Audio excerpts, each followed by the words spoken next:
I spontaneously bought a morning session drifting ticket for tomorrow morning just before. It's currently midday on Tuesday, the day before.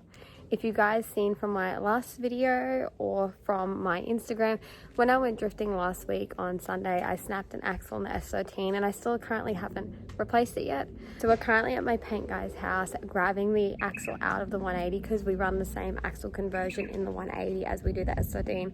So I'm just going to steal the driver's side axle from the 180 and run home, chuck it in my S13, and we'll get the car ready for drifting tomorrow. I last minute had to swap shifts with someone, so that's how I ended up with the Wednesday off. So like in my mind, it was kind of meant to be. And I texted my trailer guy and I was like, hey, it's short notice. Do you have a trailer like today? And he said, yeah, actually a customer is dropping one back at 6 o'clock today, so you can grab it then. And I was like, this is like meant to be. And I bought a ticket, so that's simple. Ta-da! We got the axle out. Let's go home. Took the long champs off the Elantra because we got defected. Can you believe I snapped this like right in the middle on a small track on street tires? Like, I don't know. I got home, got the car jacked up, just taking the wheel off so we can get to the axle nut. Just got the wheel off. You can see where the axle broke. It left a big boogie, big grease boogie. Just went to undo my axle nut with this breaker bar and this jack handle, and then I found out for some reason it's gone finger tight. Like, this is how tight it was. Like, I pulled on it with the breaker bar and it just spun, and I was like, what? Maybe this socket doesn't fit. And it's just finger tight. Like, look, that's shocking. lucky there's a locking pin on it. Undid it. Now I'm gonna push it out. It'll come out really easy because it's snapped in half. So I'm just giving it a... It's really greasy. Push it out the back a little bit and then pull it out the front here. So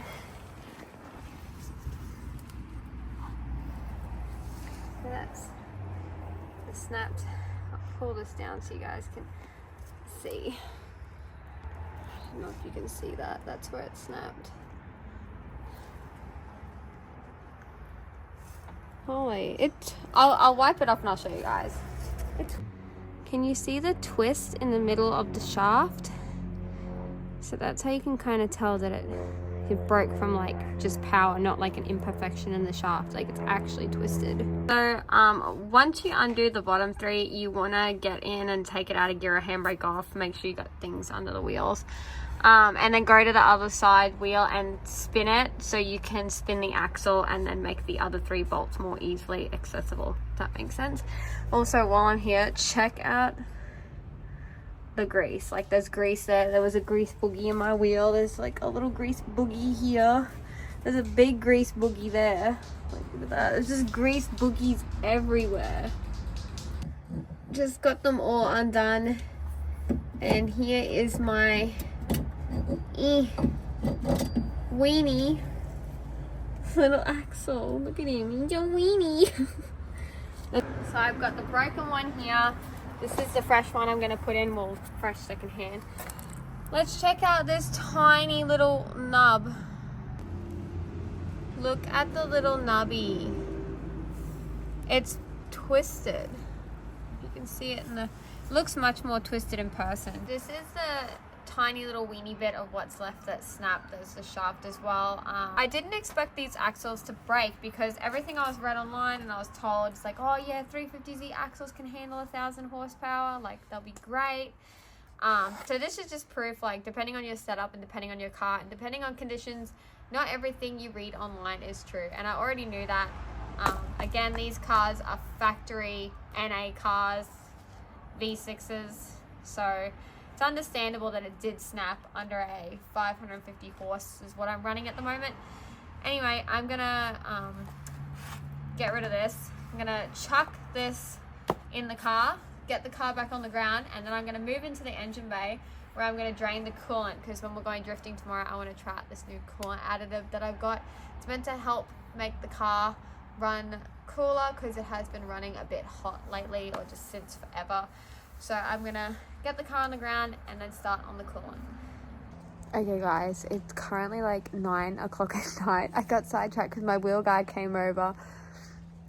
He had a chat and was just like hanging out for a bit, and then I had to go pick someone up from work, and then I had to go get distilled water because I emptied all my coolant to put that new coolant additive in that I never showed you, but I'll go show you in a second.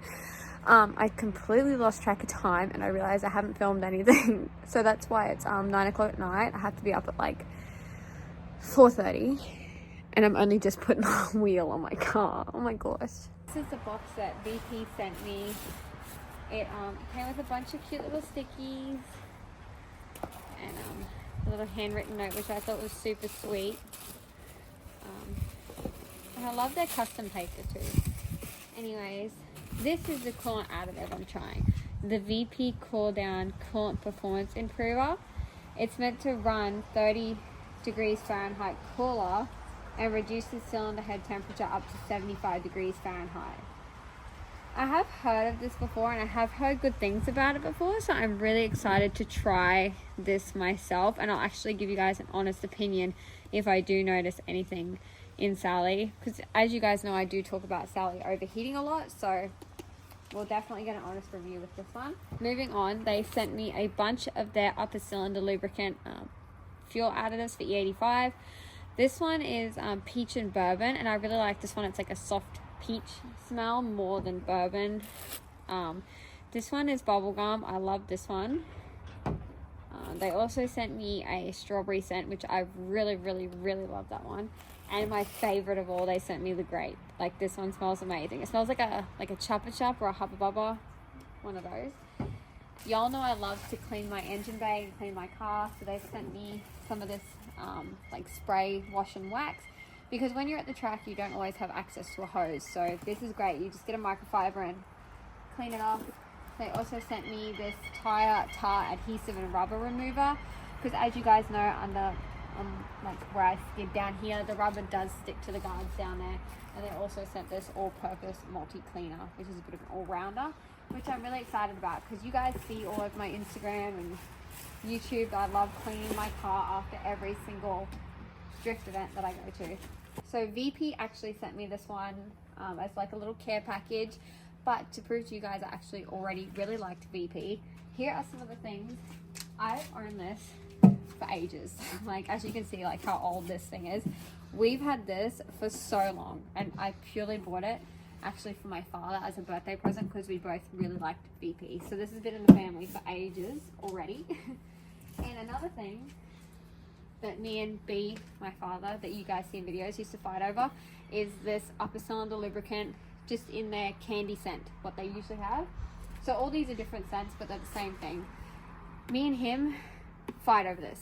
Every time one of us buys some of this, we fight over it. Or anyone I've ever known that's only 85, if anyone has it, we're all fighting over it.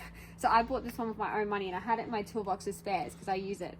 So when they sent me all these different flavors, I was like, oh my god.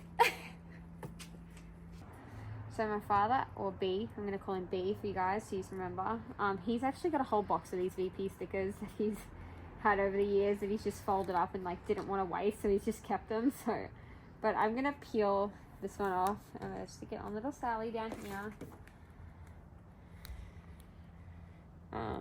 So I actually knew about VP through drag racing, because that's where I started my cars, through drag racing, watching B at the drags. And a lot of drag people use the VP Racing canisters or the VP Racing fuel, because it's a genuine E85 concentrate, or like genuine E85 fuel. What you get at the Bowsers is not a genuine E85 versus when you buy it in the barrel from VP, it's tested E85, which means it's definitely 85%, not like the Bowsers. Anyway, so that's where I first heard of them. So like, yeah, I've known about them for a very long time. Good morning. It is like 6:30. We're a little bit late. Stopped for coffee. As you know, always the same 7-Eleven. As you know, it's a tradition that we always stop at this 7-Eleven to get our coffee, because 7-Eleven coffee isn't actually that bad. And they do a little toffee powders. So you know, we got the Falcon slammed. And then we got little Sally. I ran over a coolant bucket this morning, so there's all coolant on the front of my car.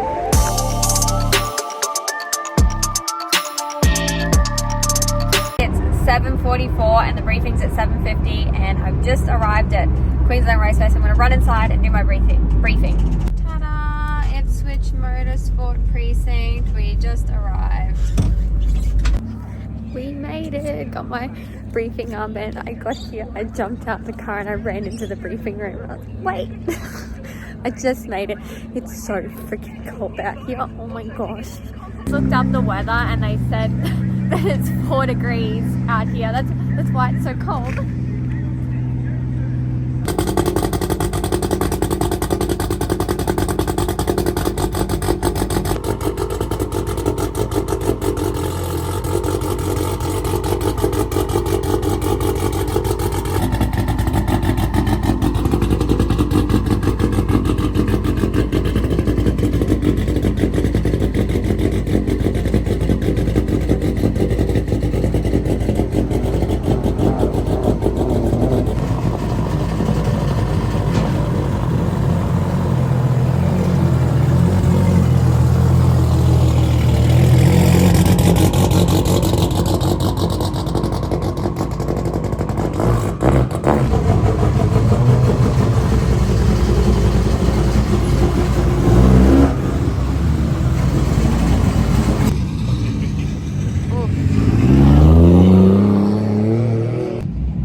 I love me an IS. I think it was a 200, but yeah, the guy just told me he just put a turbo motor in it. It's his first time today, so good luck to him, but oh, it looks so good.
Was doing 3.6 and there was a cone out. Someone must have just knocked the cone out and I accidentally whacked into the cone and we did a little crack.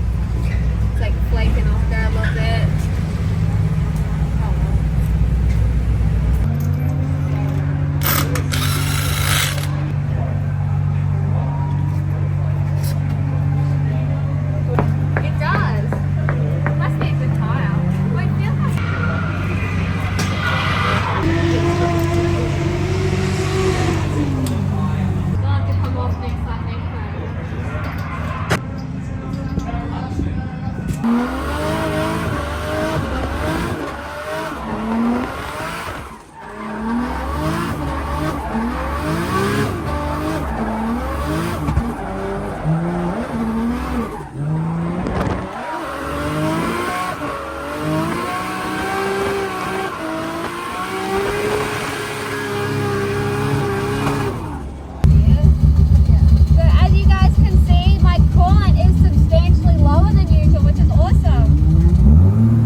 So far this morning has been so fun. I've already gone through almost 4 tires already. I don't know how, because I barely go through any of the mats area. I think it's because you get so much more track time at these like smaller, more frequent events. Like a mats area, there's huge lineup.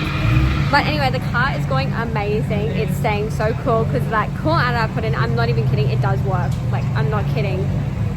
Like, it's not like a be all and end all, but like it works. Like, it's noticeable, which is awesome. I'm almost out of fuel, and the tire machine here is not tire machine, like the tire pumper is broken, and I didn't know, and I accidentally let all the air out of one of my tires, and I don't have a tire pumper, so I've got no tires left unless I want to put a flat tire on and hope the heat expands it. Well, I don't know. Anyways, I'm almost out of fuel, and I don't really want to drive to the servo ages away, or I could buy some at the track out the front. I don't know. But anyways, it's going really, really good. Aside from this little puddle of rocks I collected out from in here, it's going really good, and that little bit of damage, it is going really, really, really awesome. I'll make sure to insert some clips for you guys of like all the inside footage, the outside footage, as much as I can. I've been practicing my entries today, so my goal for today was to learn a bigger, more fast entry, which I think I've been getting at, but anyway, it's good practice for me to learn to a bigger, more aggressive entry. Ginger beers for the pit rats. Pit crew. A tickle. The pit crew checked my front wheels for me. Yeah. Got these ones on the back. They're almost dead. I only just changed them like 3 laps ago. Look at that. Also, if you guys like can't afford a semi-slick tire because they're so expensive, Greenlanders, like I recommend Greenlanders. We've been running today on Greenlanders. They're so smoky. They're actually really grippy for a street tire, and they're quite cheap. So if you're on the market, Greenlanders. I'm gonna test out this rubber remover. It says that it's fast acting, so let's go to the fresh rubber on the back. Down here we got some fresh tire rubber, and I'm just gonna whack it with this. Let's see.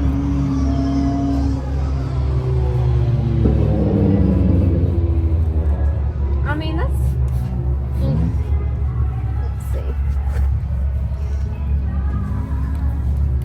Pretty freaking good considering how thick it is. It might have helped if I read the instructions. It says to like for heavier tire rubber to leave it for like 1 to 2 minutes. I didn't. I just like sprayed it on and whatever, went for it. But actually, since now it's been sitting and I rubbed it again, you can see like how good it is. The only thing I will say, I didn't expect it to be so oily. Like, look at that. Like, I was like playing around with it and like wiping it with my hands. It's like super oily. But I guess like it's meant for tire and tar and stuff. But anyways, pretty good. Maybe I can counteract it with this. What's this? Let's try this and see if it gets the oily off. I don't think it's meant for this. I just want to like clean my car. Oh, oh, this is nice. I usually use like some other ceramic like stuff. Ooh, ooh, that's nice. Just finished my last few laps of the day. It really went so good. I actually am not gonna lie, I have my most fun at these like single day events, or like these like not big events, like just the random like little drift practices. That was so much fun. I also had a little chat to Steve, the start line guy, at the end. He was so nice all morning. So yeah, Sally has no problems, but I feel like I need to do some maintenance to her. Just like the diff hat where I sealed it, it's starting to like leak a slight bit. A few of the bolts are loose in the front end, like just to hold the inner cooler. They just need to be tightened up a little bit. So I think before my next event, I will get it home and just jack it up, do a full check underneath, full check of the engine, full check of the rear, just make sure everything is tight and safe. Pit crew are happy, they got their soft drinks. So I'm gonna pack up, and yeah, I guess I'll end the video here. But thank you guys so much for watching. I'm gonna load her up and do a check over when I get home. But thank you guys so much for watching, and Sally and I will see you in our next video.